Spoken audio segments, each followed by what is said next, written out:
So I was looking at something I'm building recently, a business model, and finally, it looked feasible, not just a fantasy anymore. It looked like it could actually work out. And I was happy, like someone that just cashed out from Bet Niger. And for a moment, I sat with that feeling. This could actually work out, was a feeling.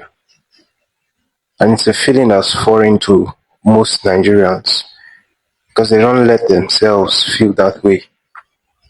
They always think about what's next or how to survive.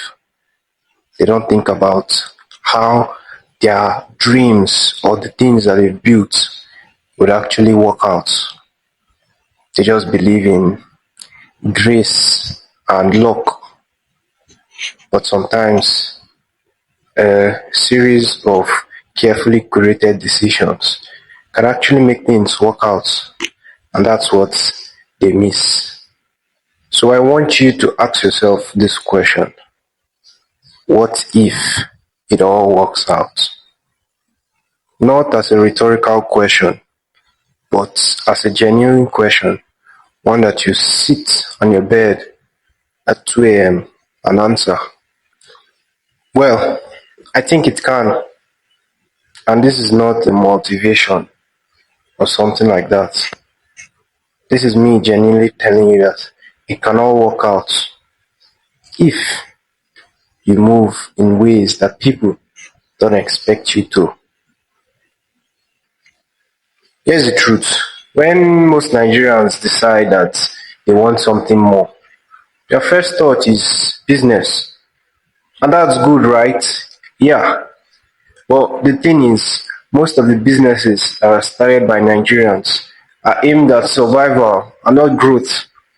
And business aimed at survival and not growth.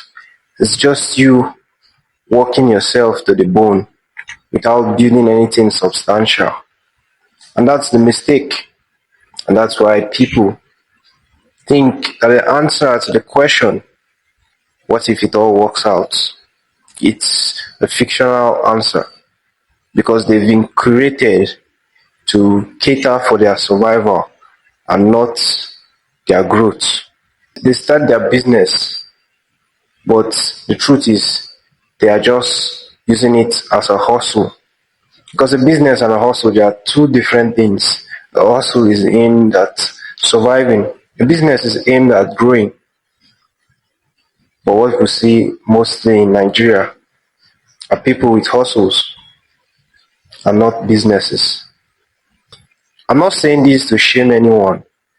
It's just the truth. It's not a failure of character. It's a failure of knowledge. And that knowledge is what you need to get in order to change your own path. And let me be clear about the knowledge I'm talking about. I don't mean a degree because honestly, there are already millions of Nigerians with degrees and nothing substantial is being built by them. They all still move around trying to survive. In fact, right now, I'm a degree holder, but I'm trying an alternate path that many people may not approve of. But that's what it means to be unconventional, to be uncommon. And the uncommon man knows that it will all work out in the end. And the knowledge the uncommon man tries to gain is the knowledge to help him beat the system. That uncomfortable knowledge that is hard to get, and even in the process of getting, it's hard to sustain yourself. You see, some people think that they should survive first and grow later, but they fail to realize that survival and growth are in opposite directions. If your aim of starting a business is to survive and grow later, you just keep surviving and there's no later that comes that the growth will come. Your aim from the beginning should be growth. And if you have to struggle to survive for a while, yeah, that's good. But the aim itself should be growth. And that is how you know it will work out in the end. The truth is, the gap between what Nigeria tells you you're worth and what you're actually worth, it's a very large gulf.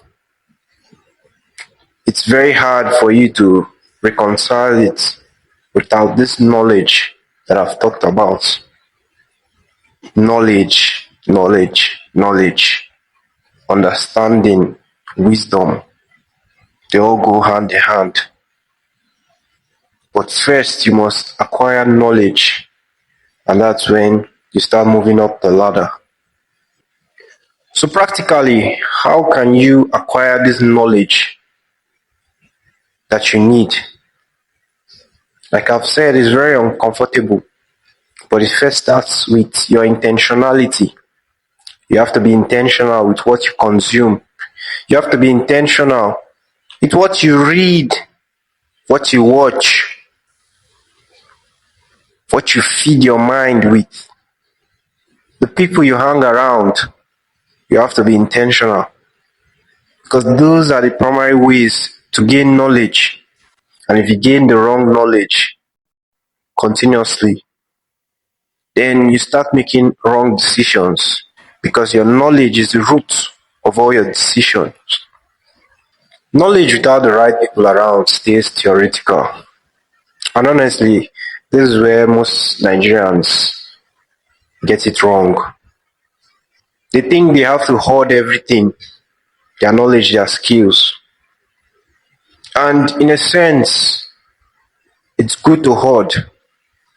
It's not necessarily good, but it's wise to hoard. But if you find the right people to work with, then you should. Because like I say, 10% of a big cake is better than 100% of a tiny cupcake. That thing we have, coupled with what others have, can create something big. But if we only depend on ourselves and just try to make do with that small thing we have, then we end up having a cupcake. Most Nigerians, we have the mindset of the owner of the cupcakes. We want to own 100% of everything. But if you look at the big businesses, the big companies that break out, that are top, there's always collaboration. But collaboration is also a nuanced topic, but I can't talk about it right now. So what I'm basically telling you is that you have to partner with people in some cases, but you have to be wise in your partnering. The truth is, when you are ready to share,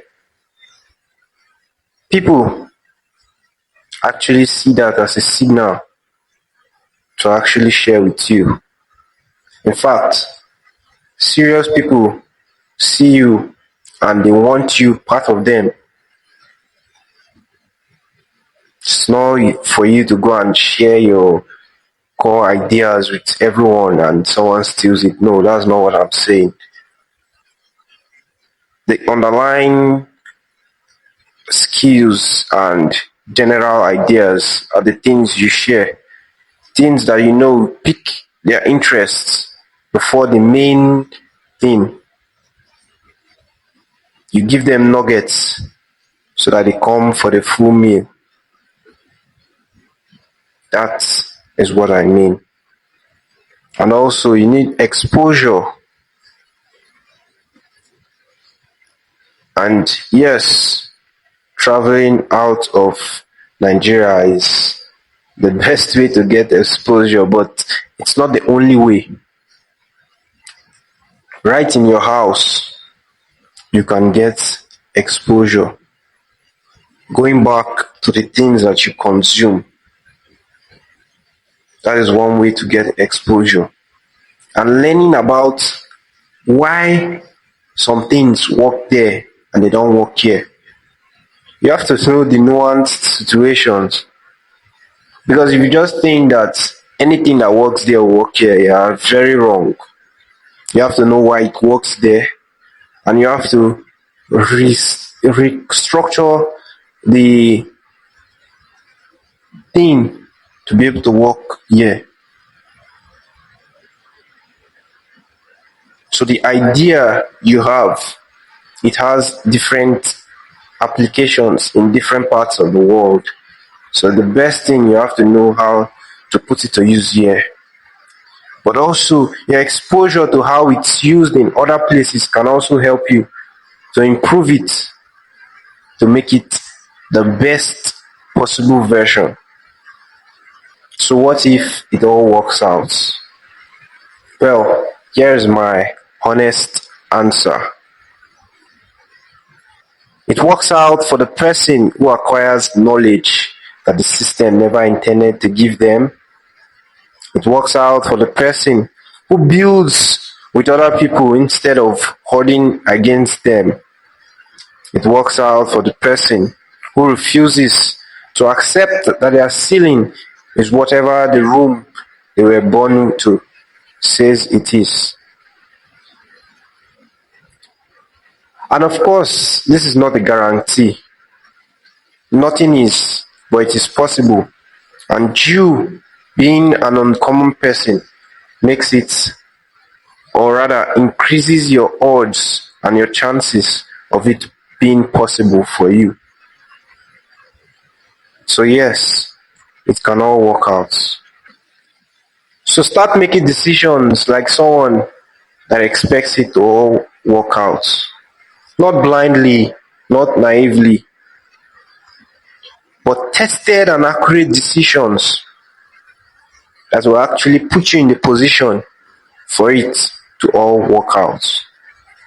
If this is the kind of thinking you've been looking for, do well to subscribe, like, and even comment what you think.